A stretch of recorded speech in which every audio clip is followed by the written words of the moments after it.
الرحمن الرحيم. الحمد لله الذي أمرنا بشكر الوالدين والإحسان إليهما وحثنا على اغتنام برهما واستناء المعروف لديهما وندبنا إلى خفض الجناح من الرحمة لهما إعظاما وإكبارا وأوصانا بالترحم عليهما كما ربيانا صغارا.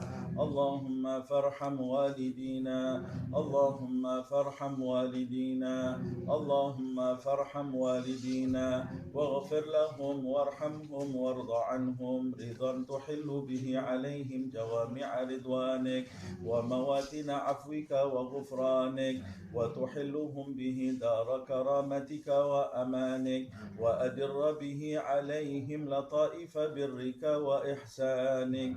اللهم اغفر لهم مغفرة جامعة تمحو بها سالف أوزارهم وسيئ إصرارهم وارحمهم رحمة تنير لهم بها المجيع في قبورهم وتؤمنهم بها يوم الفزع عند نشورهم.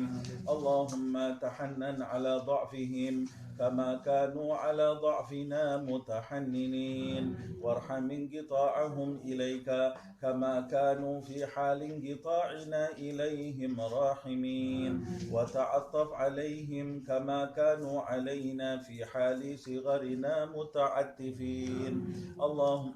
اللهم احفظ لهم ذلك الود الذي أشربته قلوبهم والحنانة التي ملأت بها صدورهم واللطف الذي شغلت به جوارحهم واشكر لهم ذلك الجهاد الذي كانوا فينا مجاهدين ولا تضيع لهم ذلك الاجتهاد الذي كانوا فينا مجتهدين وجازهم على ذلك السعي الذي كانوا فينا ساعين والرعي الذي كانوا فينا راعين أفضل ما جزيت به السعاة المصلحين والرعاة الناصحين. اللهم برهم أضعاف ما كانوا يبروننا وانظر إليهم بعين الرحمة كما كانوا ينظروننا. اللهم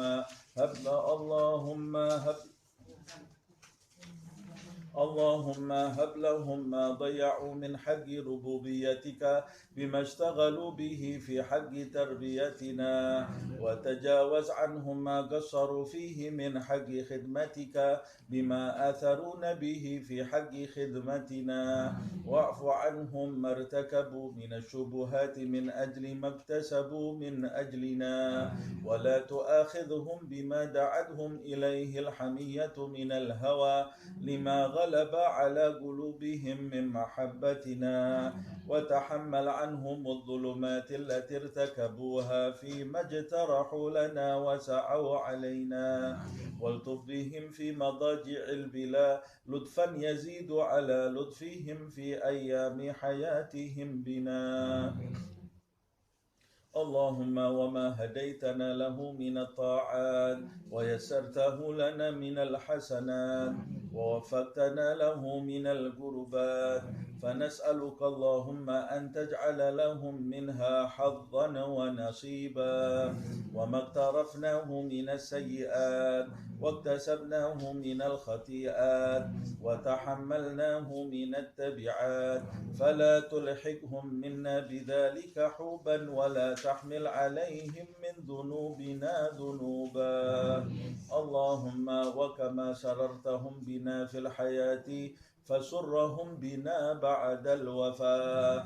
اللهم ولا تبلغهم من أخبارنا ما يسوءهم ولا تحملهم من أوزارنا ما ينوءهم ولا تخزيهم بنا في عسكر الأموات بما نحدث من المخزيات ونأتي من المنكرات وسر أرواحهم بأعمالنا في ملتقى الأرواح إذا سر أهل الصلاح بأبناء الصلاح ولا تجفهم منا على موقف افتضاح بما نجترح من سوء الاجتراح. اللهم وما تلونا من تلاوة فزكيتها وما صلينا من صلاة فتقبلتها وعملنا من أعمال صالحة فرضيتها وتصدقنا من صدقة فنميتها فنسألك اللهم أن تجعل حظهم منها أكبر من حظوظنا وقسمهم منها أجزل من أجسامنا وسهمهم من ثوابها أوفر من سهامنا فإنك أوصيتنا ببرهم وندبتنا إلى شكرهم فأنت أولى بالبر من البارين وأحق بالوصل من المأمورين اللهم اجعلنا لهم قرة أعين يوم يقوم الأشهاد وأسمعهم منا أطيب النداء يوم التناد واجعلهم بنا من أغبة الآباء بالأولاد حتى تجمعنا وإياهم والمسلمين جميعا في دار كرامتك ومستقر رحمتك ومحل أوليائك مع الذين أنعمت عليهم من النبيين والصديقين والشهداء والصالحين وحسن أولئك رفيقا ذلك الفضل من الله وكفى بالله عليما وصلى الله على سيدنا محمد وآله وصحبه وسلم والحمد لله رب العالمين آمين الفاتحة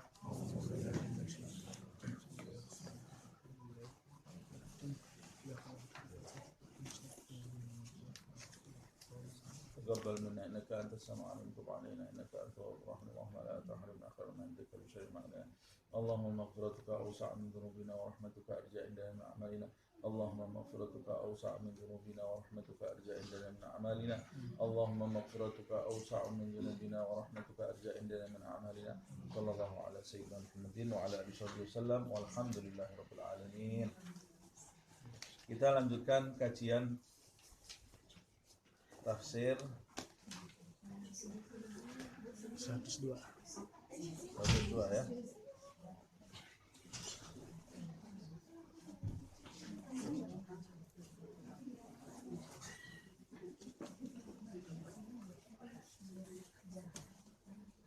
Kita sampai di surat Al-Maidah ayat 102.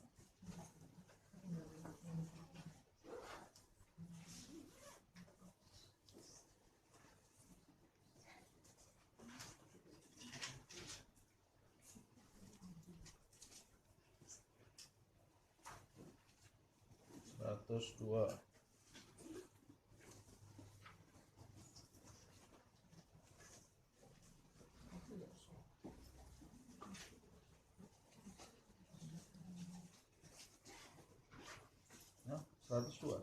Iya. Qad sa'alaha qaumun min qablikum. Nah, ini 102 sudah, 103 ini. 102. Baik, bismillahirrahmanirrahim. Alhamdulillahirabbil alamin. Allahumma shalli wa sallim ala sayyidina Muhammad wa ala ali sayyidina Muhammad. Nawaina ta'allum wa ta'lim wa naf'a wal intifa' wa tadhakkur wa tadhkir wal ifadah wal istifadah wal hath 'ala at-tamassuk bi kitabillah wa sunnati rasulih wa du'a ila al-huda wa dalalah 'ala al-khair ibtigha'a wajhillah wa mardatih wa qurbihi wa thawabihi subhanahu wa ta'ala. Kita lanjutkan kajian tafsir. Kita sampai di surat Al-Maidah ayat 102. Di pertemuan yang lalu, di ayat sebelumnya kita membahas Allah subhanahu wa ta'ala menjelaskan kepada kita di ayat 99 itu ma'alar rasuli illal balagh. Rasulullah itu tidak punya kewajiban apa-apa selain menyampaikan amanat dari Allah subhanahu wa ta'ala, menyampaikan syariat dari Allah subhanahu wa ta'ala. Siapa yang mentaati maka dia akan mendapat kebahagiaan. Siapa yang tidak taat itu urusan masing-masing.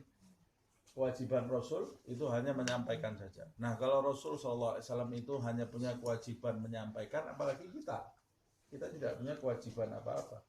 Kita tidak punya kewajiban menghukumi seseorang, kamu penduduk surga, kamu penduduk neraka, kamu itu orang yang ahli sunnah, yang kamu ini tidak paham sunnah, kamu adalah orang yang dekat syariat, kamu orang yang diridhoi Allah, kamu orang yang dimurkai Allah. Tahu dari mana kita? Tidak tahu kita. Jadi kewajiban kita ya sudah, kita menjalani apa yang diwajibkan Allah kepada kita, menjauhi apa yang dilarang oleh Allah Subhanahu wa taala, dan menyampaikan kepada umat manusia. Kalau mereka menyambut ajakan kita, ya alhamdulillah. Kalau tidak menyambut, urusan masing-masing. Nah, terus keberhasilan kita dalam mengajak umat manusia di sisi Allah diukur dari mana? Saya ini termasuk orang yang sukses ketika saya mengajak umat manusia untuk menjadi baik di sisi Allah. Saya ini diukur suksesnya dari mana? Saya ini diukur sukses di sisi Allah Subhanahu wa taala dalam rangka mengajak manusia ke jalan yang baik, bukan berdasarkan jumlah orang yang mengikuti saya. Bukan berdasarkan jumlah orang yang mengikuti ajakan saya. Sebab kalau kesuksesan diukur dari jumlahnya orang yang mengikuti ajakan saya, jumlahnya yang hadir pengajian banyak, berarti sukses. Belum tentu. Tidak diukur dari jumlah yang hadir pengajian, tidak diukur dari jumlah yang mengikuti ajakan saya. Sebab kalau diukur dari jumlahnya, berarti Nabi Nuh dakwahnya tidak sukses. Masa Nabi dakwahnya tidak sukses? Nabi itu dakwahnya pasti sukses. Padahal yang mengikuti Nabi Nuh itu manusia hanya beberapa gelintir orang saja. Nabi Lut berarti tidak sukses. Satu negerinya dibalik oleh Allah Subhanahu wa taala, yang selamat hanya tinggal beberapa gelintir orang, istrinya saja tidak selamat. Istrinya Nabi Nuh itu tidak selamat. Istrinya Nabi Nuh tidak selamat. Anaknya Nabi Nuh tidak selamat. Istrinya Nabi Lut tidak selamat. Berarti gagal. Tidak, dakwahnya sukses. Nah, lalu diukur kesuksesan itu dari apa? Dari kita mendapatkan ridha Allah atau tidak. Kalau kita dalam mengajak orang kepada kebaikan itu kita mendapat ridha Allah Subhanahu wa taala, maka kita tergolong orang yang sukses di mata Allah Subhanahu wa taala, walaupun tidak ada satu makhluk pun yang mengikuti kita. Maka kita termasuk orang sukses. Sebaliknya, kalau yang mengikuti kita jutaan followernya, setiap kita ngomong yang like ada 1 miliar orang, kalau sekarang kan ukurannya like gitu ya, like itu, atau yang share ada ribuan orang. Tapi dengan semua itu kita tidak dapat ridhonya Allah. Kita orang yang gagal dalam berdakwah. Gagal dalam berdakwah. Nah, jadi jangan melihat kepada fisik. Orang ikut saya, orang tidak ikut saya. Orang zaman sekarang kan begitu. Wah, alhamdulillah acaranya sukses hari ini. Kenapa? Yang datang ada ratusan. Oh, alhamdulillah acara maulutannya sukses. Kenapa? Yang datang dari mana-mana, dari luar negeri ada yang datang, ada ribuan orang yang datang, sukses. Oh, tidak bisa diukur dari itu semua. Kamu hadir acara maulutan itu pulang berubah jadi baik atau tidak? Kalau berubah jadi baik itu sukses. Kalau kamu yang datang 1 miliar orang, kamu pulang dari acara itu kamu sama saja, sama seperti ketika kamu datang, atau bahkan lebih buruk, maka acara itu acara yang gagal. Gagalnya boleh jadi karena niatnya tidak betul, atau boleh jadi ketika di dalam acara itu melakukan hal-hal yang tidak terpuji. Na'udzubillah min dzalik. Semoga Allah Subhanahu wa taala tidak mengharamkan kebaikan darinya karena keburukan yang ada pada kita. Itu makanya dibaca terus, Allahumma la tahrimna khaira ma indaka li syarri ma indana. Ya Allah, jangan kau haramkan kebaikan darimu karena keburukan yang terdapat dari dalam diri kita. Memang kita ini tempatnya keburukan. Jangan kau haramkan kebaikanmu untuk kita ya Allah karena keburukan yang ada di dalam diri kita. Allahumma la tahrimna. La-nya panjang. Allahumma la tahrimna khaira ma indaka. Allahumma la tahrimna khaira ma indaka li syarri pakai shin, Allahumma la tahrimna khairan ma indaka li syarri ma indana.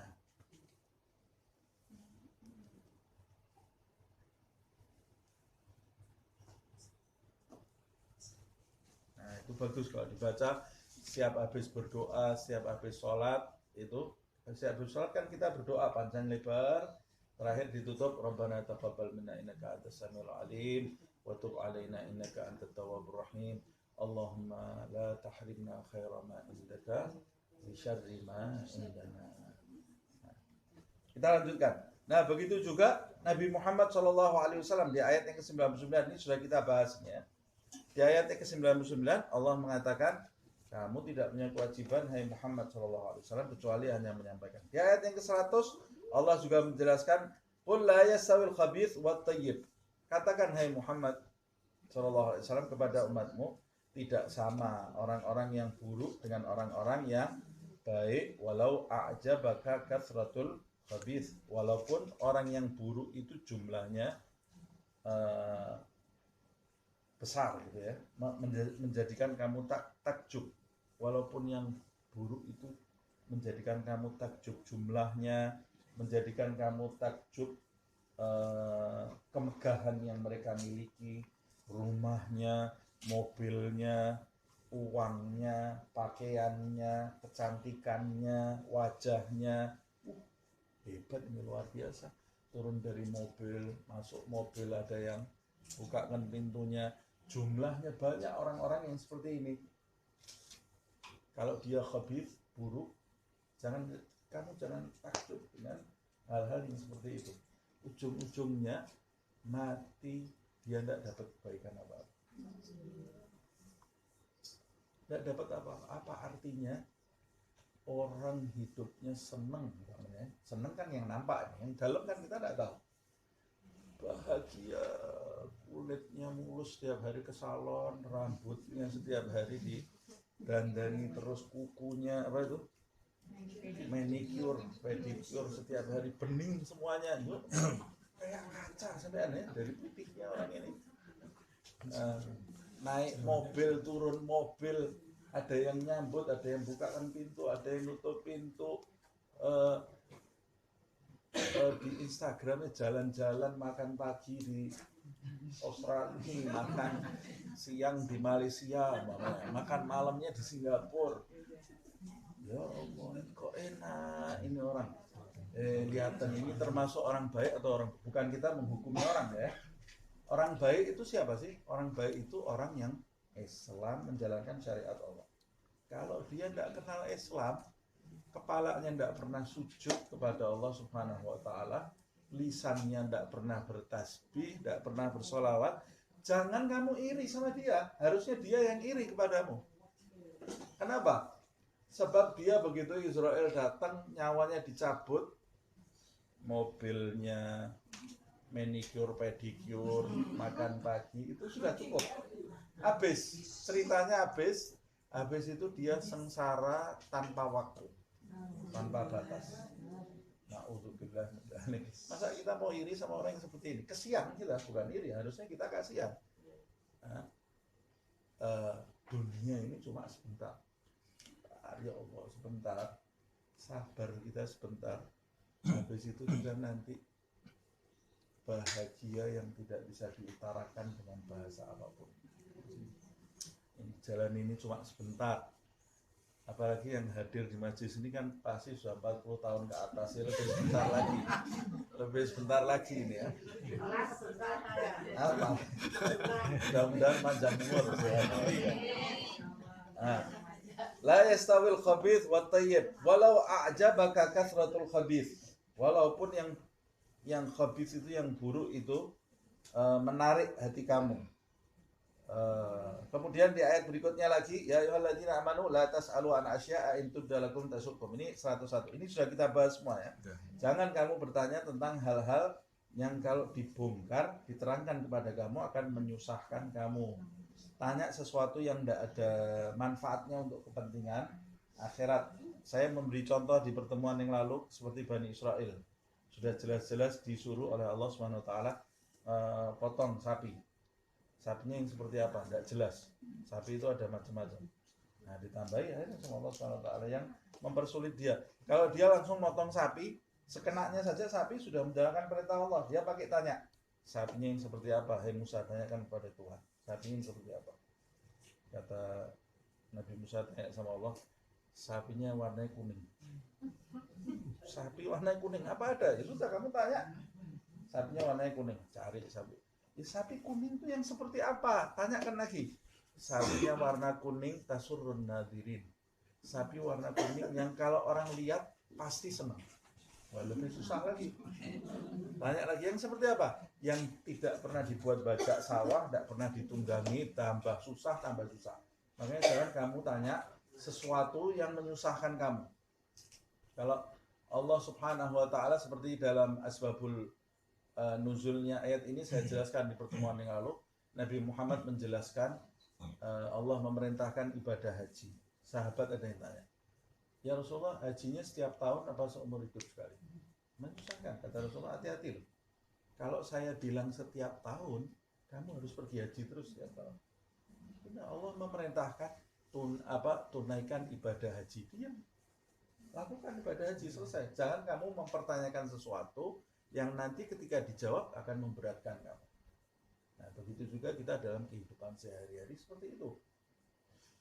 Kecuali pertanyaan yang ada kaitannya dengan perintah tersebut yang memerlukan kejelasan memang. Umpamanya saya diperintahkan ambilkan pensil saya. Nah, pensilnya di mana?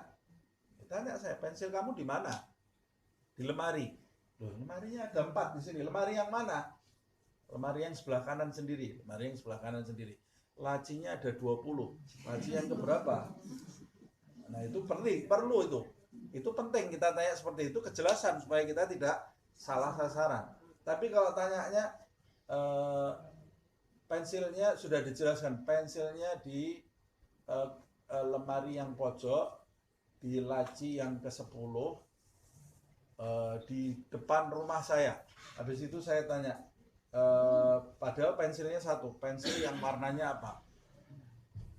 Atau pensilnya ujungnya itu lancip atau biasa-biasa saja. Itu sudah kelebihan banyaknya ya. Pensilnya ukurannya berapa? Itu sudah kelebihan, tidak ada kaitannya dengan perintah itu. Tidak menjelaskan perintah itu ya. Nah, sebagian besar manusia seperti itu sekarang dalam bertanya.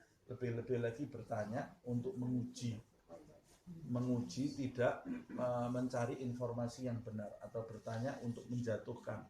Nah, ini sesuatu yang buruk. Nah, tapi pertanyaan itu sendiri sangat dipentingkan di dalam Islam. Islam memerintahkan kita banyak bertanya, tapi bertanya yang bisa mendukung kebenaran yang akan kita cari. Bukan bertanya karena mau mengulur-ulur kebenaran tadi. Bahkan ulama mengatakan as-su'al miftahul ilm. Pertanyaan itu adalah kunci dari ilmu. Nah, kemudian wa in tas'alu anha hina yunazzalul Qur'an tubdalakum. Nah, kalau kamu mau tanya ketika ayat itu diturunkan ada yang tidak jelas seputar ayat yang diturunkan akan diterangkan kepada kamu. Ayat 102 misalnya.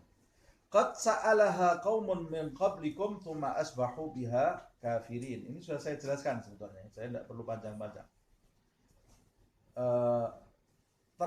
Sesungguhnya sebelum kamu telah ada segolongan manusia yang menanyakan, sa'alaha qaumun, sekelompok manusia yang telah menanyakan, min qablikum, sebelum kamu.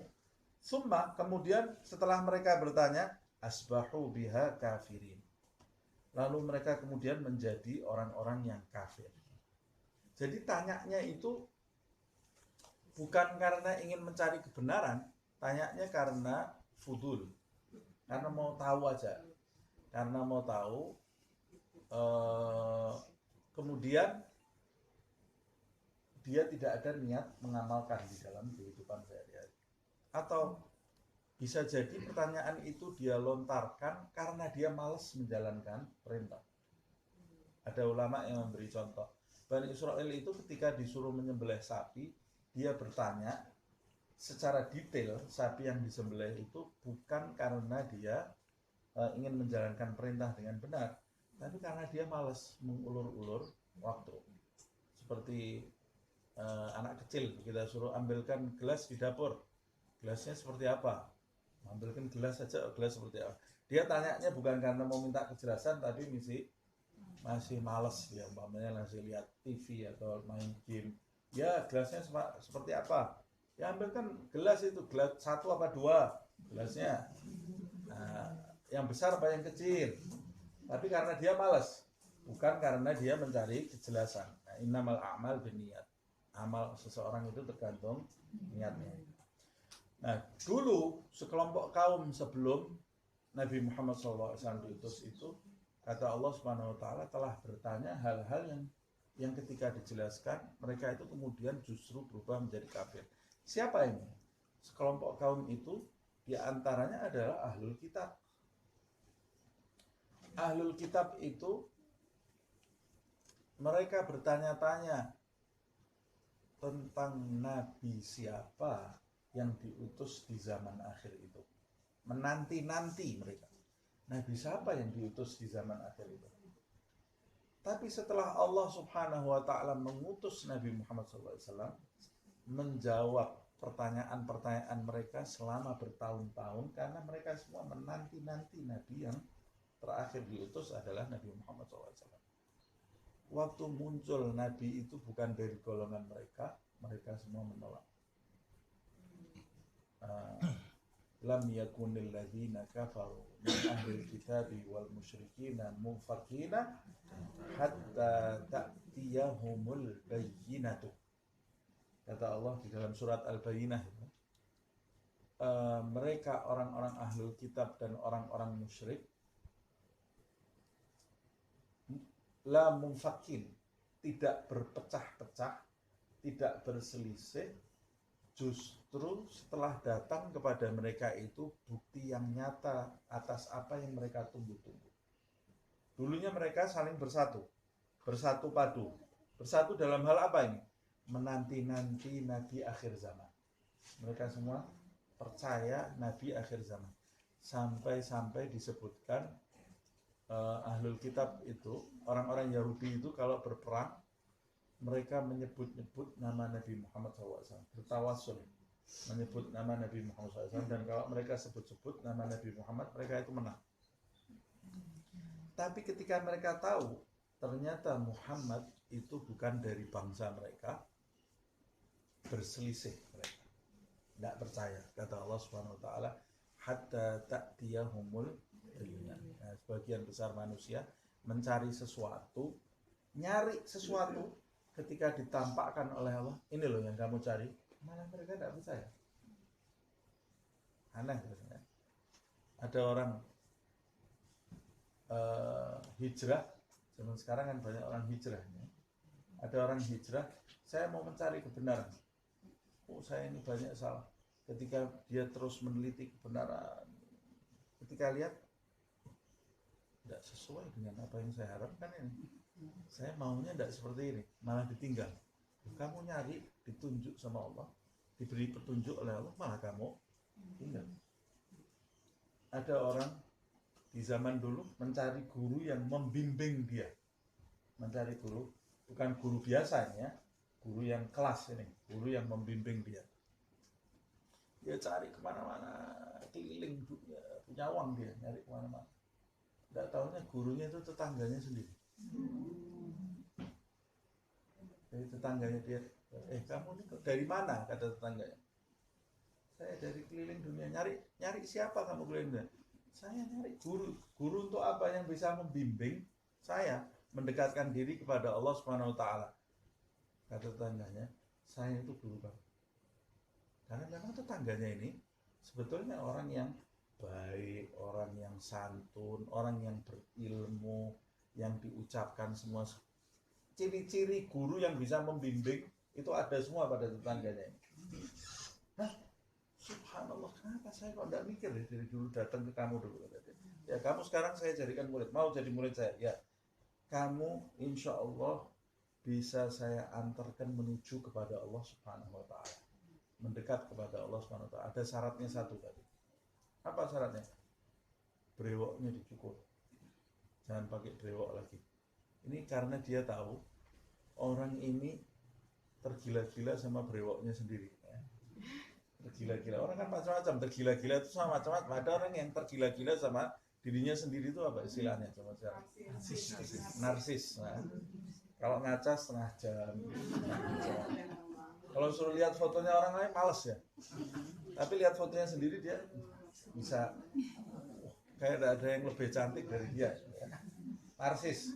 Ada orang seperti itu kan. Nah ini gurunya ini tahu, ini muridnya ini narsis ini. Narsis terhadap brewoknya. Tidak ada orang brewok bagus kayak saya. Kata gurunya, ada syaratnya kamu kalau mau ikut saya. Ini soalnya bukan guru secara teori ya. Guru yang mau membimbing rohani, menjatuhkan hawa nafsu. Berarti kan harus diuji muridnya. Nah, nanti kalau kamu mengikuti syarat saya ini, kamu saya angkat jadi murid saya. Ya apa syaratnya? Brewoknya kamu syukur. Kata muridnya, tidak ada syarat yang lain. Cuma nyukur brewok aja loh ini ya. Tidak ada syaratnya, tidak ada syaratnya itu. Kalau kamu cukur brewok, saya terima. Kalau enggak ya sudah, saya belum bisa terima. Berarti ini susah kamu nih, suruh nyukur brewok aja susah, apalagi menundukkan hawa nafsu. Kata muridnya, nanti saya pikir-pikir dulu. Tidak kembali lagi ke guru itu sampai mati. Sama om ini dia nyari keliling dunia loh nih ya. Nyari keliling dunia sudah ketemu cuma suruh nyukur brewok saja. Ditinggal. Nah, berapa banyak orang yang cuma punya nasib mencari tapi tidak sukses. Mudah-mudahan kita tergolong orang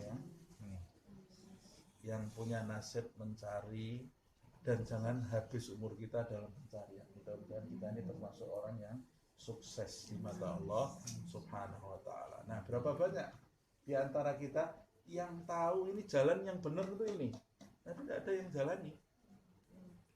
Tidak ada yang jalani, ditinggal jalannya. Padahal orang di luar sana ada yang tidak sholat, tidak dapat keberuntungan tahu jalan yang benar ini, dia tidak tahu keberuntungan. Sholat tidak pernah tahu, Nabi Muhammad tidak pernah tahu, Allah tidak pernah tahu. Kita ini kenal sholat, kenal, tapi tidak dijalani. Banyak orang yang seperti itu. Na'udzubillah. Nah ini orang yang nasibnya hanya pencarian saja. Nah kita jangan sampai nasib kita pencarian. Kita dengar ilmu agama dijalani dalam kehidupan sehari-hari. Atau ya nasib kita nanti bisa mirip-mirip dengan nasibnya kaum yang hancur itu. Seperti Bani Israel. Berapa banyak generasi-generasi dalam Bani Israel itu hancur karena meminta sesuatu, bertanya tentang sesuatu, dijawab kemudian ditinggal. Ini sa'alaha, soal di sini bisa berarti pertanyaan, bisa berarti permintaan. Di antaranya seperti yang saya jelaskan, minta kejelasan sapi yang harus disembelih. Setelah dijelaskan sampai detail, kata Allah Subhanahu wa taala, hampir-hampir mereka itu tidak menjalankan perintah. Kemudian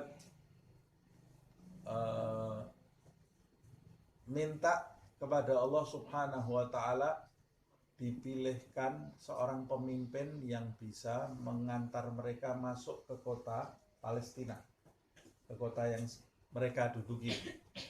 Karena waktu datang bersama Nabi Musa, Allah memerintahkan mereka ini masuk ke negeri mereka yang sudah dihuni oleh kaum lain. Allah memerintahkan masuk dan dijanjikan kemenangan oleh Allah, mereka tidak mau. Idhab anta wa rabbuka faqatila fa nahnu huna qa'idun. Musa, kita sudah capek jalan dari Mesir sampai sini. Kamu perang saja sama Tuhan kamu.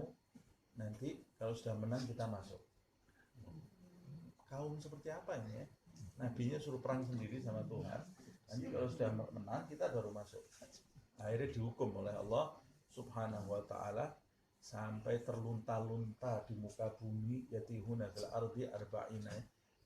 40 tahun terlunta-lunta di bumi, tidak punya tempat tinggal. Nah, setelah itu mereka minta nabi yang bisa membimbing mereka untuk masuk ke negerinya. Dipilih meminta kepada nabi, namanya Nabi Samuel. Kemudian jadi Samuel ya. Samuel ada di dalam surat Al-Baqarah ini. Kita sudah bahas ini ya. Minta pemimpin. Nabi Samuel ini mengatakan ciri-ciri pemimpinnya ini membawa tabut fihi sakinatun. Nanti dia datang membawa tabut, kotak tabut itu, wa bagiyatun min ali Musa wa Harun. Tabut itu di dalamnya ada ketenangan yang dulu selalu dibawa oleh datuk-datuk mereka. Kalau perang bawa tabut itu, dalamnya kotak yang bisa membawa ketenangan. Jadi kalau perang bawa tabut itu mereka bisa menang. Isinya apa tabut itu? Baqiyatun min ali Musa wa Harun. Sobekan baju datuk-datuk mereka dari keturunan Musa dan Harun. Jadi berkah itu ada. Zaman sekarang bajunya Nabi kita cium, serek dari mana kamu? Wong itu ada berkahnya bajunya Nabi Muhammad Sallallahu Alaihi Wasallam. Rambutnya Nabi Muhammad itu waktu dicukur tidak jatuh ke tanah, dibuat rebutan sama sahabat.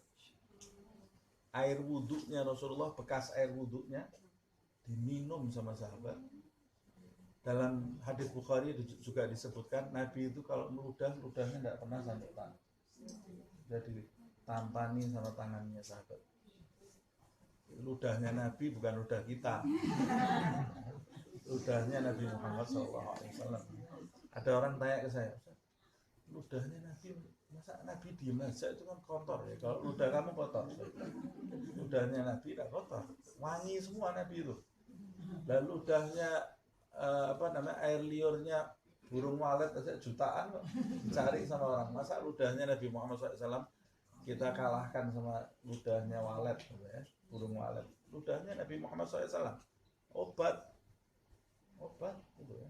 Nabi sendiri mengatakan riqul mu'min dawa, obat. Ludahnya orang beriman itu obat. Ludahnya orang beriman obat. Apalagi ludahnya nabinya orang yang beriman, Nabi Muhammad SAW. Berkah dari mana? Ini ayat Al-Quran. Ayat Al-Quran mengatakan tabut yang dibawa oleh pemimpin itu yang disebut oleh Nabi Samuel itu, ciri-cirinya dia membawa tabut. Isinya apa? Baqiyatun min ali Musa wa Harun. Sobekan bajunya datuk-datuk mereka, orang-orang soleh dari keturunan Musa dan keturunan Harun. Disimpan di situ. Ada berkahnya. Jadi pakaiannya orang soleh ada berkahnya. Pakaiannya ini dipakai orang yang selalu ibadah kepada Allah. Tempatnya orang soleh ada berkahnya. Ambil berkah di situ. Lah apalagi Masjidil Haram, Masjidil Nabawi, Kota Madinah. Kota Madinah itu orang jalan-jalan di situ, sahabat Rasulullah jalan di situ setiap hari. Makanya Imam Malik sebutkan di dalam riwayat, kalau di Kota Madinah tidak pernah pakai sandal. Tidak pernah pakai sandal. Kita coba jalan siang hari tidak pakai sandal. Imam Malik itu tidak pernah pakai sandal. Ditanya sama murid-muridnya, guru, ini kamu kok nyiksa diri tidak pakai sandal? Oh, saya tidak mau jalan menggunakan alas di tempat yang dulu pernah dipijak oleh Nabi Muhammad dan para sahabat, supaya kulit saya ini sentuhan, dapat berkahnya. Ini dulu pernah diinjak sama Rasulullah, sama Abu Bakar, sama Umar, sama Utsman, sama Ali. Dalam riwayat Imam Malik itu kalau mau buang hajat, naik keledainya keluar dulu ke kota Madinah. Kata murid ini, kok nyiksa diri sih kamu? Buang hajat kok keluar ke kota Madinah. Oh, saya tidak mungkin buang hajat di tanah yang di situ ditanam sebaik-baik makhluk. Takut saya. Nanti saya tidak dapat berkah, kata dia. Lah Imam Malik syirik, Imam Malik. Masa Imam Malik syirik? Dia lebih mengetahui agama daripada kita. Nah, yang namanya syirik itu kalau kita menandingkan sesuatu selain Allah dengan Allah. Nah, itu baru syirik. Kalau kita memuliakan makhluk setinggi-tingginya, tapi di hati kita tahu bahwa makhluk ini dia adalah makhluk. Yang maha mulia tetap Allah Subhanahu wa ta'ala. Itu kita bebas dari menyekutukan Allah Subhanahu wa ta'ala. Nah, saya ini mau cerita tadi sampai kemana-mana ini ya. Mau cerita yang diminta oleh Bani Israel ke Samuel ini. Nabi Samuel ini akhirnya datang orang itu namanya Tolut. Tahu ceritanya kan, Tolut dan Jalut.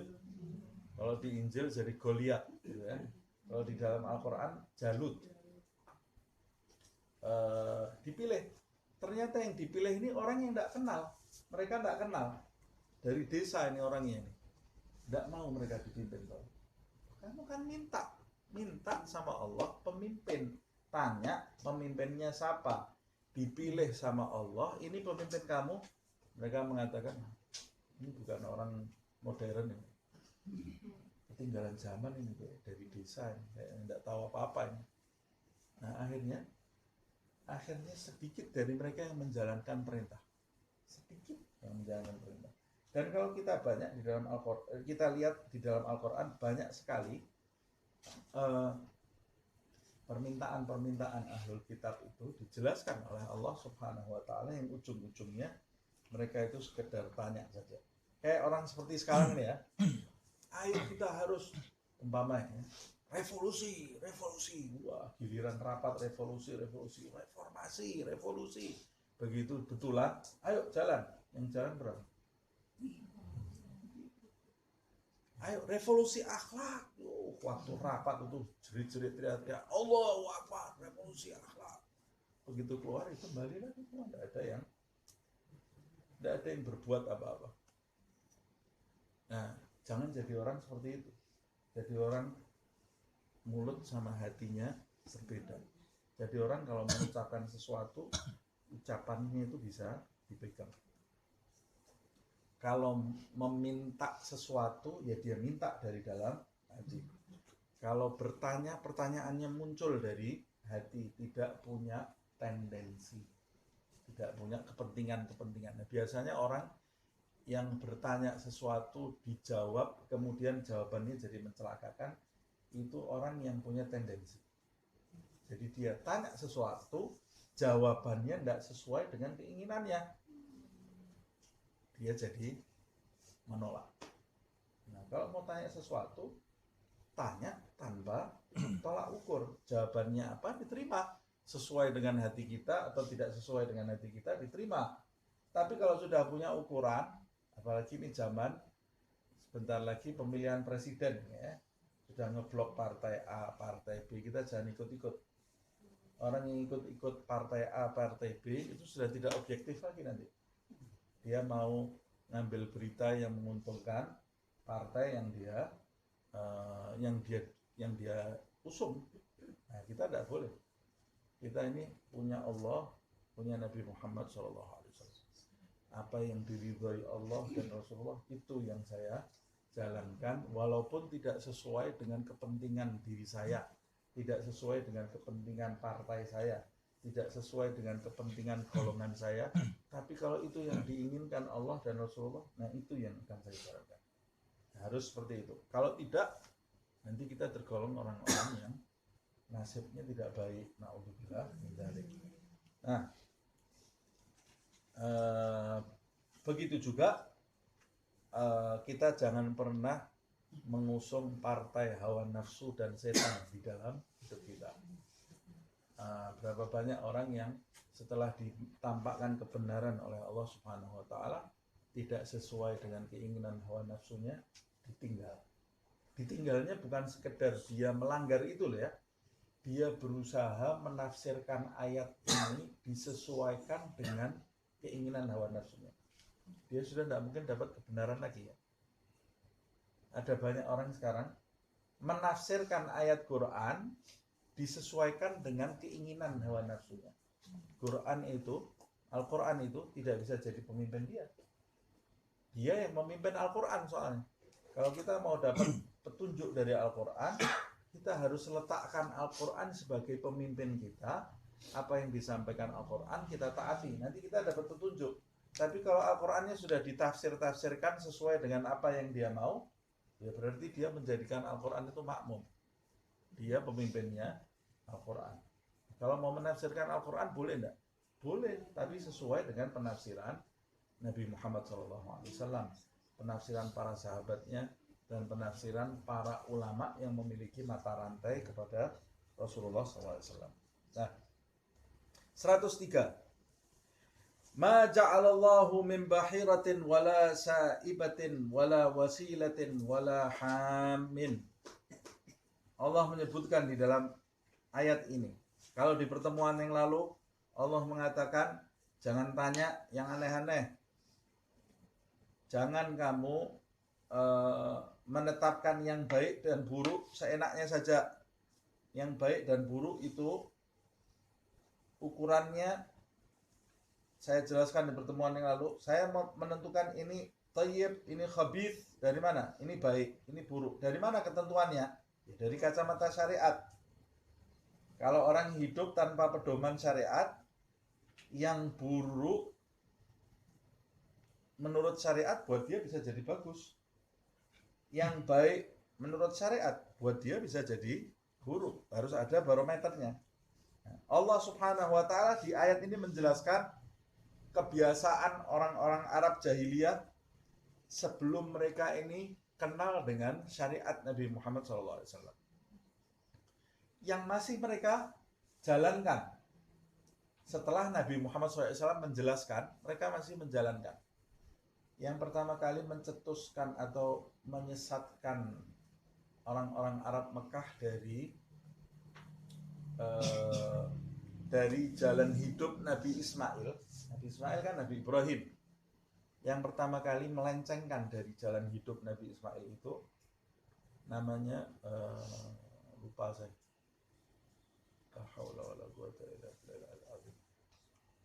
Amr ibn Luhai. Amr ibn Luhai Al-Khuzai. Amr ibn Luhai Al-Khuzai. Ini dari keturunan dari kelompok mereka. Asalnya kan dari Yaman, tapi kan dari anak cucu mereka. Kan yang menempati kota Mekah itu sebetulnya orang-orang Yaman dari suku Qahtan, kabilah Qahtan yang awal itu ya. Yang kemudian putrinya nikah dengan Nabi Ismail, kemudian beranak pinak di kota Mekah itu. Arab namanya Arab Musta'rabah, Arab Blesteran gitu ya. Karena datuk Nabi Muhammad itu bukan Arab asli, karena datuknya Nabi Muhammad kan Ismail. Datuknya Ismail, namanya Arab Musta'rabah. Orang Arab asli itu yang mana? Orang Yaman. Arab asli itu orang Yaman. Nabi Hud itu nabi yang Arab, bangsa Arab. Dikuburnya di Yaman sana. Nabi Saleh itu orang Arab, dikubur di Yaman. Makanya kalau kita belajar nahwu kita bisa tahu dari namanya saja Hud dan Saleh itu isim munsharif. Nama Arab itu nama yang munsharif. Munsharif itu bisa kemasukan tanwin. Kalau di khafat bukan dengan kasroh tapi dengan fathah.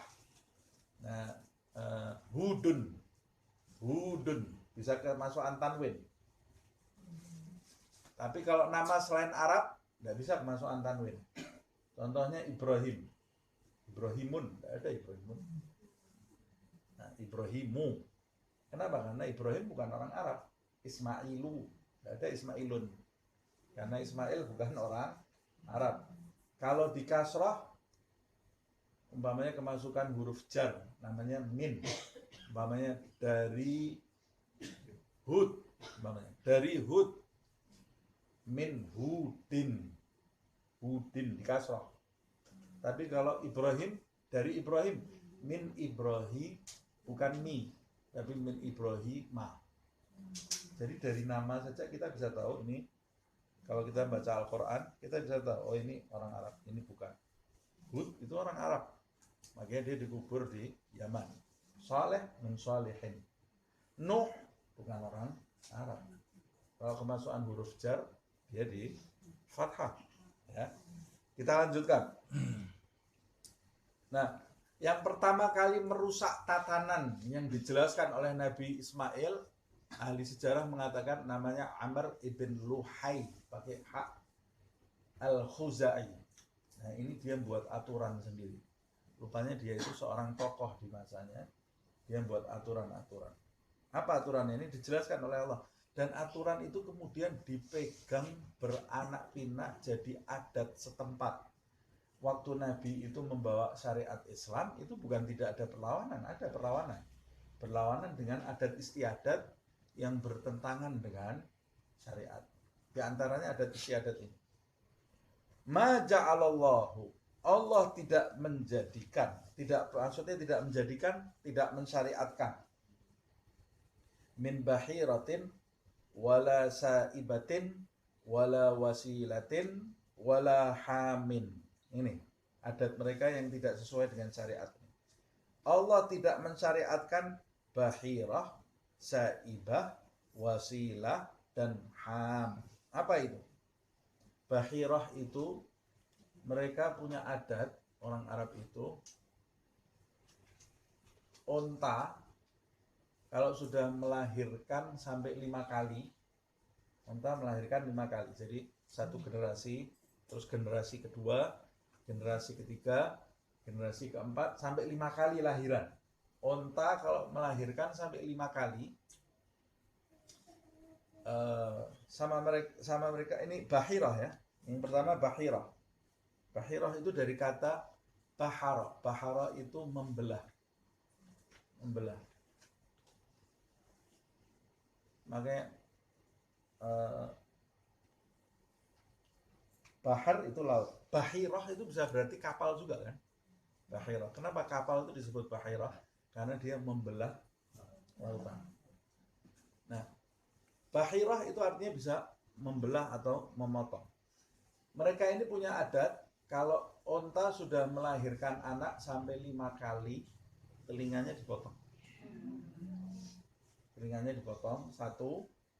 Kemudian dia dibiarkan, tidak boleh ditunggangi, tidak boleh diangkat, diberi beban. Dia dipersembahkan untuk berhala-berhala, dibiarkan hidup sampai mati. Tidak boleh ditunggangi, tidak boleh dikasih beban. Ini ada khilaf juga ya di antara para ulama. Karena ini kan adatnya orang jahiliyah. Nah itu bahirah. Dari mana ini? Onta harus diperlakukan seperti ini, dari mana? Ini yang buat ini Amr ibn Luhai ini ya. Jadi pada masa itu orang disuruh nurut sama dia, takut, tunduk. Tapi kemudian anak-anaknya disuruh nurut, anaknya cucunya disuruh nurut, buyutnya disuruh nurut, sampai kemudian jadi adat istiadat setempat. Dan dari zamannya Amr bin Luhai ini ke Nabi Muhammad SAW, ya sudah ratusan tahun, sudah mengakar adat itu. Kemudian di antara adat yang lain, wala saimatin, wala saibatin, saibah, wala saibatin. Saibah itu artinya berkelana. Jadi saibah itu mereka punya adat juga. Ada sebagian onta mereka di dalam keluarga itu, ada sebagian onta yang dibiarkan juga, tidak boleh ditunggangi, tidak boleh dimakan, tidak boleh dikasih beban, dibiarkan berkeliaran. Gunanya untuk disembelih nantinya, dipersembahkan ke berhala. Jika ada anggota keluarga mereka yang pulang ditunggu, yang pergi ditunggu-tunggu, tidak pulang-pulang, terus pulang. Umpamanya kalau ada keluarganya yang pergi luar negeri gitu ya, kemudian kok tidak pulang-pulang, ambil satu onta, biarkan mereka ini, tidak boleh disentuh onta. tidak boleh disembelih, tidak boleh ditunggangi, tidak boleh dikasih beban sampai keluarga itu datang. Kalau keluarga itu datang, mereka sembelih, mereka sodorkan ke berhala.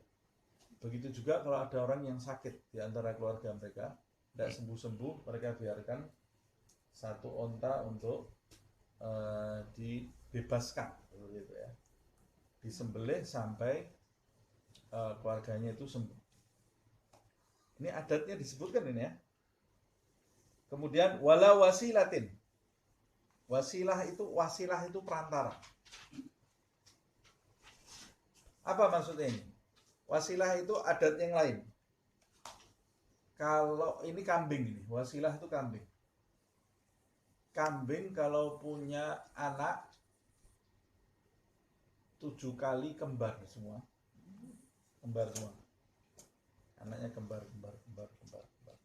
Kalau yang ketujuh kembar jantan betina, ibunya dibebaskan, tidak boleh disembelih, tidak boleh diperas susunya, kecuali untuk orang laki. Untuk orang laki. Jadi orang perempuan tidak boleh minum air susu. Orang laki tok yang boleh. Dan tamu. Orang laki dan tamu. Ini ada jahiliyah loh, jangan dicontoh ini ya. Jangan pikir ini dari Al-Quran kemudian disampaikan nanti ke keluarga. Enggak, ini ada jahiliyah ini. Nah. Yang terakhir wala hamin. Hamin itu setiap binatang ternak, mau onta, mau kambing, yang sudah punya cucu, punya anak, anaknya punya anak lagi. Setiap binatang ternak yang sudah punya cucu, dia juga dibiarkan. Ini dari mana ini? Dari syariatnya siapa ini ya? Makanya oleh Allah SWT, oleh Allah ditegur. Ini Allah tidak menjadikan syariat ini. Disebutkan di dalam ayat ini, walakinnal ladzina kafaru yaftaruna 'ala Allahil kadziba. Tetapi orang-orang kafir itu yang mendustakan syariat Allah SWT. Yang mendustakan syariat Allah, dan yang pertama adalah Amr ibn Ruhai itu. Dia sudah tahu kan ajarannya Ismail tidak ada ini, tapi dia dustakan dengan membuat-buat ajaran sendiri yang kemudian diikuti. Begitu juga orang-orang Arab yang hidup di masa Nabi Muhammad SAW. Nabi Muhammad menjelaskan tidak ada ini, adat seperti ini tidak ada. Tapi mereka ini mengatakan wa aktsaruhum la ya'qilun. Ini mereka mengatakan ini orang-orang yang membuat kedustaan. Aktsaruhum la ya'qilun. Sebagian besar di antara mereka tidak memahami kalau ini tidak ada artinya sama sekali apa yang mereka lakukan. Nah, ini berkaitan dengan ayat berikutnya. Wa idza qila lahum ta'alu ila ma anzalallah wa ila rasul. Kalau diserukan kepada mereka, ayo mari menuju kepada apa yang diturunkan Allah Subhanahu wa taala dan menuju kepada sang Rasul Muhammad SAW.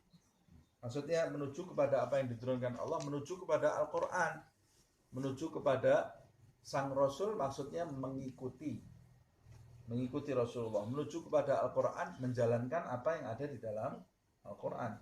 Jadi ketika Rasul SAW datang, kemudian mendapati adat istiadat mereka ini tidak baik, kan itu merugikan diri sendiri itu. Onta bisa dimakan, dibiarkan hidup sampai mati, tidak difungsikan. Padahal Allah Subhanahu wa taala membolehkan itu. Mereka mengharamkan apa yang dihalalkan oleh Allah Subhanahu wa taala.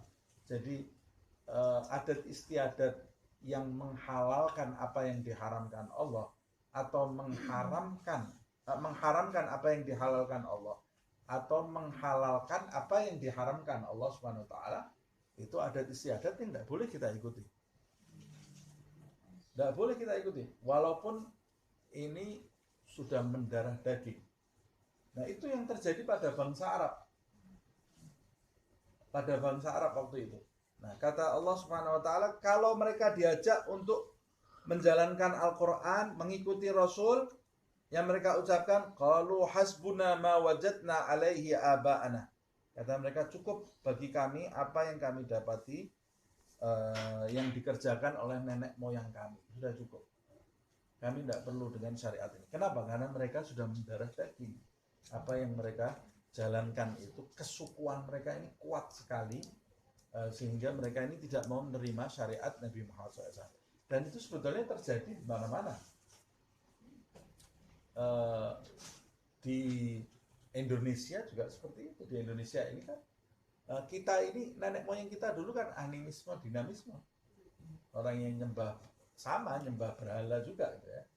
Cuma kan kalau animisme itu artinya kan menyatu dengan alam, menyatu dengan alam. Jadi rohnya orang mati itu ada di pohon, ada di rumput, ada itu animisme. Dinamisme itu kan yang nyembah batunya, mewujudkan apa yang dia sembah itu. Nah, mereka juga punya adat macam-macam. Apalagi kalau orang Jawa, kalau yang saya tahu orang Jawa, saya tinggal di Solo ya. Adatnya macam-macam, pakai mecah telur, mau ini sedikit nyebar kembang, mau ini A, B, C, D, macam-macam. Boleh enggak? Kalau itu tidak bertentangan dengan syariat, sah-sah saja. Tapi kalau bertentangan dengan syariat, nah itu tidak diperbolehkan.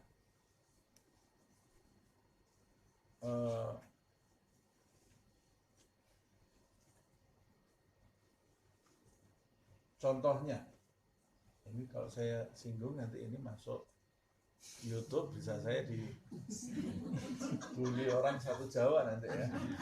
Ya pokoknya yang tidak sesuai dengan syariat jangan dicontoh. Yang sesuai dengan syariat sah-sah saja kita gunakan. Contohnya pakaian batik, bagus. Kan bisa pakaian batik disesuaikan dengan syariat. Tidak ada salahnya. Umpamanya wayang kulit, wah itu budaya yang harus kita lestarikan. Ada larangannya tidak di dalam syariat? Tidak ada larangannya di dalam syariat. Bahkan para wali songo waktu itu menjadikan wayang kulit itu sebagai sarana untuk berdakwah. Sebagai sarana untuk berdakwah, sah-sah saja. Tapi ada umpamanya di Solo, Kebu Kiai Slamet, Kebu Kiai Slamet di Solo. Setiap 10 Muharram, ya Allah, kayak Tuhan ditunggu-tunggu orang satu Solo gitu ya. Termasuk saya dulu suka nunggu karena penasaran. Saya suka ngelihat kalau 10 Muharram itu malam jam berapa itu? Jam 1 malam ya. 1 Muharram ya. Satu suro. Itu lewat orang satu suro dari gunung semua datang nyari berkahnya kerbau. Berkah kerbau. Kerbau ini memang besar-besar dan ini warna kulitnya lain, tanduknya besar, kayak albino ya. Kerbaunya itu warnanya putih. Itu maaf ya, saya sampai lihat kotorannya kerbau itu diusapkan. Kotorannya kerbau itu diusapkan di situ. Nah ini tidak menyinggung ya.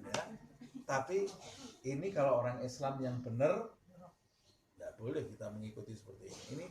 Ini adat, tapi adat yang tidak sesuai. Di Arab juga seperti itu. Dulu adat yang tidak sesuai tidak diterima oleh Allah Subhanahu Wa Taala. Adatnya Arab yang sesuai diterima oleh Allah Subhanahu Wa Taala. Apa adat Arab yang sesuai, yang baik? Salah satu contohnya tabanni. Tabanni itu ngangkat anak. Orang Arab itu dulu punya adat istiadat suka ngangkat anak. Kalau lihat ada anak yang terlantar, diangkat anak. Tapi cara mengangkat anaknya itu jadi tidak betul. Waktu itu anak yang diangkat itu ya hukumnya sama seperti anak kandung. Ya tidak boleh dinikah, tidak boleh. Jadi tidak jadi mahram gitu loh. Anak yang diangkat. Nah, oleh Allah Subhanahu wa taala direstui mengangkat anak, tapi dijelaskan anak yang kamu angkat ini tetap bukan mahram kamu. Makanya Nabi menikahi istrinya Zaid ibn Harithah. Zaid ibn Harithah itu diangkat anak oleh Rasulullah SAW. Tadinya budak diberi oleh Khadijah. Khadijah itu punya budak namanya Zaid bin Harithah, dihadiahkan ke Nabi Muhammad. Datang orang tuanya. Jadi orang tuanya Zaid ini nyari Zaid, asalnya dari Afrika, orang kulit hitam. Nyari sampai ketemu Zaid itu ada di Mekah. Siapa yang beli? Siapa? Oh, itu dimiliki sama Muhammad. Datang dia nggak bisa berbuat apa-apa, itu sudah dibeli. Tapi dia cuma izin sama Nabi Muhammad, dia ini ingin lihat anak. Kata Nabi Muhammad SAW, kalau kamu mau mengambil anakmu, saya izinkan. Kata Rasulullah, ambil aja, ambil anakmu, ambil lagi. Nah, Z-nya ini sama Rasulullah disuruh pulang sama orang tuanya, enggak mau. Saya lebih pilih tinggal sama kamu ya Rasulullah daripada sama orang tua saya, kata dia. Jadi Z-nya sendiri yang memilih. Tapi akhirnya dimerdekakan oleh Nabi Muhammad SAW di depan orang tuanya dan diambil anak, diangkat jadi anak sama Rasulullah SAW. Nah, jadi orang tuanya bahagianya luar biasa, lebih baik sama Rasulullah daripada sama saya. Orang tuanya juga terus masuk Islam, Zaid ini. Nah, Zaid itu dinikahkan dengan Zainab binti Jahas. Ini bekas budak dimerdekakan, anaknya kok. Jadi anaknya kan dinikahkan oleh Allah dengan Zainab binti Jahas, anaknya konglomerat Madinah di masa itu. Karena pernikahannya tidak sekufu, Zaid ini minder. Kalau ketemu Zainab ini tidak berani nyuruh, tidak berani apa, hidupnya jadi tidak bahagia. Karena tidak sekufu. Akhirnya lapor ke Rasulullah SAW, ya Rasulullah, saya sudah ceraikan Zainab. Hidup saya tidak bahagia. Saya ini minder sama Zainab gitu lah. Hidup saya tidak bahagia. Turun ayat, walamma qadha Zaidun wa tara zawwajnakaha. Hai Muhammad, ketika Zaid itu datang mengadu kepadamu perihal istrinya, maka aku Allah menikahkan kamu dengan Zainab. Loh, ini orang Arab waktu itu anak angkat itu anak. Tidak bisa bapak menikah dengan istrinya anak angkat. Tapi Allah Subhanahu wa taala menikahkan Zainab dengan Rasulullah SAW, bapak angkat mantan suaminya. Dari situ kemudian timbul konflik. Tapi Allah yang menikahkan. Jadi pernikahannya itu waktu itu tanpa saksi, Zainabnya tidak tahu, orang tuanya Zainab tidak tahu. Tapi turun ayat. Nah itu sahabat waktu itu teruji imannya, ada yang kemudian murtad keluar. Ini apa-apaan ini, nyari kepentingan sendiri ini ya. Terus kan sampai kaum sekuler itu yang mengatakan Nabi Muhammad itu tergila-gila dengan Zainab, jauh dari sifat Rasulullah SAW, dibuat alasan untuk mencemarkan nama baik Nabi Muhammad SAW. Padahal tidak, itu ayat turun memerintahkan Nabi Muhammad untuk menikahi Zainab. Apa manfaatnya? Manfaatnya supaya manusia tahu mengangkat anak itu adat yang baik, tapi ada kesalahan, diislamkan.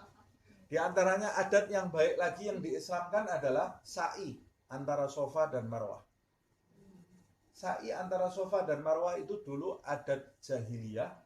Di Safa dan Marwah itu ada berhala besar yang ditancapkan di situ. Mereka itu lari-lari sampai ke atas mengusap berhala, kemudian lari lagi memperingati Siti Hajar tapi sambil menyembah berhala. Makanya ayatnya waktu turun, inna Safa wal Marwah min sya'air fala junaha, kata Allah. Safa dan Marwah itu syiar-syiar Allah. Mulai sekarang kamu kalau sa'i tidak berdosa lagi. Kita kalau baca ayat itu bingung ya. Syiar Allah kok tapi ada kalimat wa may yatawafa bihima fala junaha alaihim apa itu? Fala junaha alaihim ayyatawafa bihima ya. Nanti dilihat ayatnya. Tidak berdosa bagi mereka untuk berkeliling di antara Safa. Kok tidak berdosa ini bagaimana? Iya, Sebab sahabat waktu menjalankan sa'i itu mereka ada perasaan tidak nyaman karena teringat dulu waktu jahiliyah itu ada berhala di sini. Terus mereka mengusap sama Allah SWT diberitahu tidak berdosa. Ini adat istiadat yang kemudian diislamkan oleh Allah SWT. Jadi dalam bersikap, kalau kita masuk ke dalam satu daerah, itu pasti kan mempunyai kebiasaan-kebiasaan yang kadang-kadang tidak diajarkan di dalam Al-Quran, tidak diajarkan di dalam hadis. Nah, bagaimana sikap kita? Sikap kita kalau adat istiadat itu tidak bertentangan, tidak ada larangannya di dalam Al-Quran.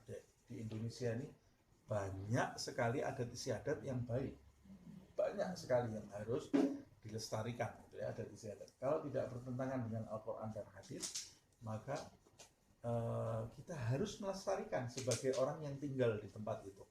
Tidak boleh merusak, harus melestarikan. Tapi kalau bertentangan dengan Al-Quran dan hadis, ya kita tidak boleh melakukan itu. Ini yang dijelaskan di dalam ayat ini ya. Mereka waktu dijelaskan, ayo jalankan Al-Quran, ikuti Nabi, kata mereka, hasbuna ma wajadna alaihi abana. Nah ini orang yang kecintaannya terhadap golongan terlalu berlebih-lebihan sehingga menolak kebenaran. Nah, di zaman kita ini sekarang ini mulai timbul kalimat seperti ini lagi ya. Di negeri kita ini ada Islam kejawen. Islam apa? Tidak jelas itu ya. Saya tidak pernah tahu juga mempelajari Islam kejawen itu apa. Tapi ada juga yang mulai saya tidak paham ini sekarang ini banyak di YouTube dan di beberapa channel itu yang saya lihat, mereka mengatakan Islam itu agama yang dibawa oleh orang Arab. Agama kita yang asli adalah agama animisme, dinamisme. Sebelum orang-orang Arab itu masuk ke Indonesia, nanti lihat channelnya, saya punya ya. Sebelum orang-orang Arab itu masuk ke Indonesia, kita ini bangsa yang spiritualnya tinggi sekali. Itu menjelaskan animisme, kita menyatu dengan alam. Banyak orang-orang hebat yang muncul. Masuknya orang-orang Arab ke Indonesia membawa Islam, mematikan spiritualitas kita, anak bangsa. Ini ada yang mendanai dari belakang, mau memecah belah umat, memecah belah bangsa kita, mau mengkotak-kotakkan Islam itu dari Arab. Islam itu Arab, kita bukan Arab, maka jangan kita ikuti Islam. Nah ini bahaya sekali ya. Itu sama seperti orang jahiliyah ini ya. Ketika diajak mengikuti Al-Quran, bapak, ibuku, nenek moyangku tidak pernah seperti ini. Padahal kebenaran itu tidak bisa kita dapat kalau kita itu tidak mau, tidak punya sifat rendah hati. Kehebatan orang-orang Nusantara ini justru akan menjadi lebih hebat ketika mereka itu menyandang Islam, karena mereka memiliki kehebatan yang ditujukan kepada Allah Subhanahu wa ta'ala. Kalau sudah bicara kebenaran, itu tidak ada urusan yang bawa siapa, datangnya dari mana. Kebetulan Islam itu datang dari Arab. Andai kata Islam itu datang dari Thailand, ya kita harus bahasanya bahasa Thailand, Al-Qurannya. Tapi kebetulan Islam itu diturunkan oleh Allah Subhanahu wa ta'ala di Arab, di bumi Mekah. Nabinya pasti orang Arab. Bahasa yang diturunkan pertama adalah bahasa Arab. Kalau kita tahu itu kebenaran, ya kita terima. Jangan sampai ras atau kesukuan membutakan mata kita sehingga kita menolak apa yang tidak dari ras kita, tidak dari suku kita. Kamu tidak ada bedanya berarti dengan orang jahiliyah. Itu Arab juga. Orang Arab menolak ajakan agama dari orang Arab. Kenapa? Karena ras. karena nenek moyang, membanggakan nenek moyang. Nah, kalau kamu menolak ajaran Islam karena nenek moyang saya tidak seperti ini, ya kamu berarti kembali ke masa jahiliyah 1400 tahun yang lalu. Orang itu harusnya maju, kamu mundur. Nah, ini yang disebut di dalam hadis, bada ad-dinu ghariba fasayaudu ghariba. Islam itu waktu datang jahiliyah aneh, nanti akan tiba masanya Islam itu dianggap aneh, asing lagi, isinya orang-orang jahiliyah. Kapan itu? Ya masa kita sekarang. Kembali lagi menganggap Islam itu asing. Jadi kebenaran Islam itu dipertanyakan oleh orang-orang yang dari keluarga Islam karena merasa kita ini orang Nusantara bukan orang Arab. Wah, ini bahaya sekali. Sama seperti orang Yahudi. Orang Yahudi menolak kebenaran Islam karena dia merasa Islam ini datangnya bukan dari bangsa mereka. Sama dengan iblis. Iblis menolak sujud dengan Adam karena dia merasa Adam tidak dari api. Kesukuan ini bisa dari lingkup yang paling kecil sampai paling besar. Kalau kita tidak mengikis kesukuan di dalam diri kita, ya kita ini nanti akan sesat, akan menolak kebenaran yang tidak datang dari ras kita, dari jenis kita, membatasi kebenaran dengan kesukuan kita itu, sehingga kita tidak sempurna kebenaran yang kita terima. Loh, boleh enggak saya ini bersyukur, saya ini dilahirkan di Nusantara, nenek moyang saya ini orang-orang yang hebat, boleh saya bersyukur? Wajib. Bukan cuma boleh, wajib kamu bersyukur. Kamu tinggal di Indonesia ini, wajib bersyukur. Ini negeri yang sampai orang-orang itu mengatakan ini negeri setengah surga.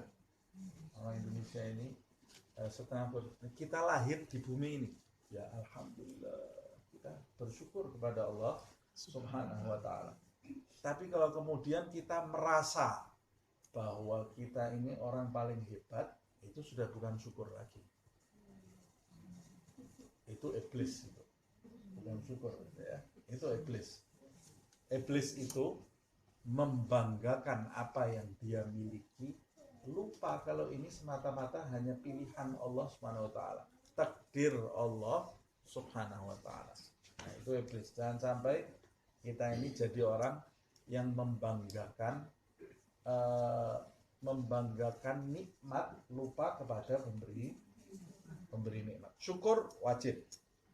Awalau kana aba'uhum la ya'lamuna syai'an wa la yahtadun, kata Allah Subhanahu wa taala, apakah juga nenek moyang mereka, apakah mereka itu mau mengikuti nenek moyang mereka itu, walaupun nenek moyang mereka itu tidak mengetahui apa-apa, wala yahtadun, dan tidak mendapat petunjuk, kamu tetap mau mengikuti hanya berdasarkan saya ini ras yang hebat, saya ini bangsa yang hebat, tidak perlu orang lain. Tuhan berarti kamu tidak perlu orang lain ya? Nabi Muhammad saja perlu dengan bangsa lain kok. Nabi Muhammad itu diterima, diadopsi semua oleh Rasulullah SAW. Waktu perang Khandaq, usulnya perangnya Nabi Muhammad itu tidak berdasarkan caranya orang Arab, caranya orang Persia. Dari Salman Al-Farisi diterima oleh Nabi Muhammad SAW. Nabi Muhammad SAW kalau dapat tawanan, diambil tawanannya oleh Rasulullah, dihukum. Hukumannya apa? Suruh ngajari baca tulis. Diambil manfaat. Tidak menutup diri kalau mendatangkan manfaat, diambil oleh Rasulullah SAW. Nabi juga bersabda, utlubul ilma walau bisin. Tuntutlah ilmu walaupun harus ke Cina. Cina sudah ada Islam. Kamu bisa mendapatkan manfaat dari manapun. Jangan mentang-mentang, saya ini umpamanya saya bangsa Arab, saya tidak perlu dengan yang lain. Iblis. Dan dia merugikan dirinya sendiri. Saya suku Jawa, saya tidak memerlukan suku-suku yang lain. Ini iblis. Ini dia menutup kebaikan untuk dirinya sendiri. Nanti lebih kecil lagi, oh saya penduduk kampung A, tidak perlu dengan kampung yang lain, bukan cuma Jawa loh ini ya, kampung A. Lebih kecil lagi, saya dari keluarga A, keluarga kerabat saya yang dari keluarga B itu kecil, saya dari keluarga A itu lebih tinggi. Iblis nanti dari keluarga A itu ada lagi yang merasa lebih kecil lagi, saya adalah dari keluarga A dari anaknya yang namanya Fulan. Kalau yang anaknya yang lain itu lebih kecil dari saya. Nah, nanti dari keluarga itu saya anak yang nomor 3. Nomor 3 itu paling hebat. Ujung-ujungnya dia memuja dirinya sendiri. Orang kalau sudah dia memuja kelompok, itu pada hakikatnya memuja, ujung-ujungnya dia itu memuja dirinya sendiri. Nah, yang memuja dirinya sendiri itu Iblis, Fir'aun, Qarun. Itu lihat nasib mereka semua seperti apa. Kalau kita masih menjunjung tinggi kesukuan, itu nasib kita nanti tidak jauh bedanya dengan Fir'aun, Abu Jahal. Itu semua orang-orang yang menjunjung kesukuan. Jangan kita mengulang nasib mereka di dalam hidup kita. Terima segala sesuatu, karena orang Islam itu orang yang terbuka. Orang yang terbuka, orang yang tidak minder, mensyukuri apa yang diberi oleh Allah ke dalam dirinya, tapi orang yang tidak menutup diri dari kebaikan itu muncul dari mulut siapapun dia terima, walaupun bukan dari orang muslim. Kalau itu baik, ambil. Saya masih ingat guru saya Habib Umar bin Muhammad bin Salim bin Habib diwawancarai di Australia waktu dia datang ke Australia, bisa lihat di YouTube, itu sudah berapa tahun yang lalu. Datang ke Australia, diwawancarai oleh reporter berita di sana di Australia itu, ditanya, kamu tahu nggak kita ini bukan orang Islam semuanya. Pertanyaannya seperti itu, kita ini kan bukan orang Islam, banyak di antara kita yang bukan Muslim, kamu orang Islam, terus kita ini meyakini agama kita ini yang paling benar, kata mereka ya. Nah terus kamu kesini ini mau apa? Kata dia, mau apa kamu kesini? Kalau kita jawabnya gimana itu ya? Saya waktu ditanya seperti itu ya agak deg-degan saya, ini jawab apa ini Habib Umar bin Hafid? Jawabannya Habib Umar bin Hafid itu bukan basa-basi ya. Saya tahu persis dia ini orang yang keluar dari mulutnya itu sumbernya dari hati. Kata dia, saya tahu agama kamu lain dengan agama saya, tapi saya yakin setiap makhluk Allah itu Allah menitipkan kebaikan di dalam diri mereka semua, dalam budaya mereka. Saya datang ke Australia ini karena saya mau menimba kebaikan dari warga Australia. Saya mau ngambil kebaikan yang kamu miliki apa. Nah, waktu dengar seperti itu membuka kesadaran orang-orang yang waktu itu bertanya, wah, ini orang yang betul ini, terbuka pikirannya. Tidak mentang-mentang Islam, Arab, pakai serban, pakai jubah gitu ya. Terus menutup kebaikan dari mana? Dia, saya mau menimba ilmu dari sini. Terus saya datang ini dengan niat saya mau menimba kebaikan dari kalian. Karena Habib Umar berbicara seperti itu, mereka kemudian membuka diri, ya kami juga mau menimba kebaikan. Terjadilah dialog. Dan sekarang sudah banyak orang Islam di sana. Orang Islam memang ada di sana ya, tapi murid-muridnya Habib Umar bin Hafid sekarang punya tempat di sana. Punya tempat. Nah, kita ini harusnya seperti itu, dan begitulah cara berdakwah Nabi Muhammad SAW. Tidak mentang-mentang Al-Quran Sunnah yang dari selain ini syirik, dolalah, finnar, semuanya masuk neraka. Dan surganya Allah itu besarnya segitu, masuk buat kita tok, gitu ya. Masuk kebaikan itu cuma sumbernya dari kita aja, enggak, dari mana-mana. Allah bahkan memerintahkan kita belajar kebaikan dari binatang. Dari binatang ya. Dari binatang itu orang bisa nyiptakan helikopter, nyiptakan pesawat. semua yang ada di alam semesta ini, kalau kita membuka wawasan kita akan mendapat hikmah. Tapi kalau kita jadi orang sombong, walaupun kita hidup serumah dengan Nabi, kita tidak dapat apa-apa. Kalau kita sombong, merasa diri kita paling besar, kita tinggal satu rumah dengan seorang Nabi, kita tidak dapat apa-apa. Contohnya, iblis itu dialog dengan siapa? Allah. Ada di antara kita yang dialog dengan Allah. Orang apa itu? Bukan Nabi lagi gitu ya. Iblis itu berdialog dengan Sang Pencipta, dia bisa sesat. Kenapa kok bisa sesat? Sombong. Merasa dirinya itu hebat. Ya. Nah, ini pelajaran yang besar diberikan oleh Allah Subhanahu wa Ta'ala di dalam ayat ini. Semoga Allah Subhanahu wa Ta'ala membuka hati kita untuk menerima pencerahan kebaikan dari manapun dan menjadikan kita ini hamba yang rendah hati, dicabut dari dalam diri kita sifat sombong dan sifat-sifat yang tercela lainnya, dan semoga Allah Subhanahu wa Ta'ala selalu memberikan petunjuk kepada diri kita, memberikan hidayahnya dan memudahkan kita untuk mengamalkannya di dalam kehidupan sehari-hari sehingga kita bisa mencapai ridha Allah Subhanahu wa Ta'ala fid din wal dunya wal akhirah.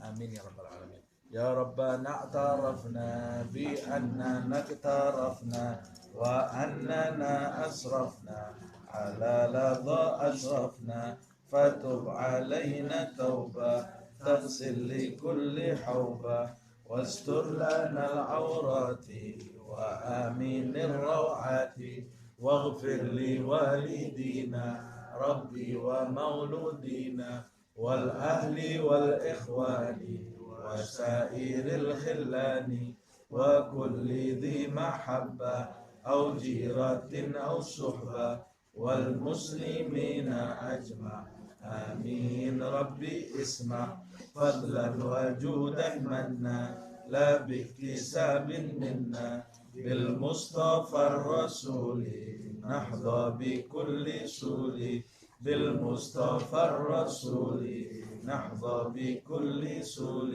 بالمصطفى الرسول نحظى بكل سول صلى وسلم ربي عليه عد الحب وآله والصحب عداد طش الصحب والحمد لله في البدء والتناهي سبحانك اللهم وبحمدك أشهد أن لا إله إلا أنت أستغفرك وأتوب إليك سبحان ربك رب العزة عما يصفون وسلام على المرسلين والحمد لله رب العالمين.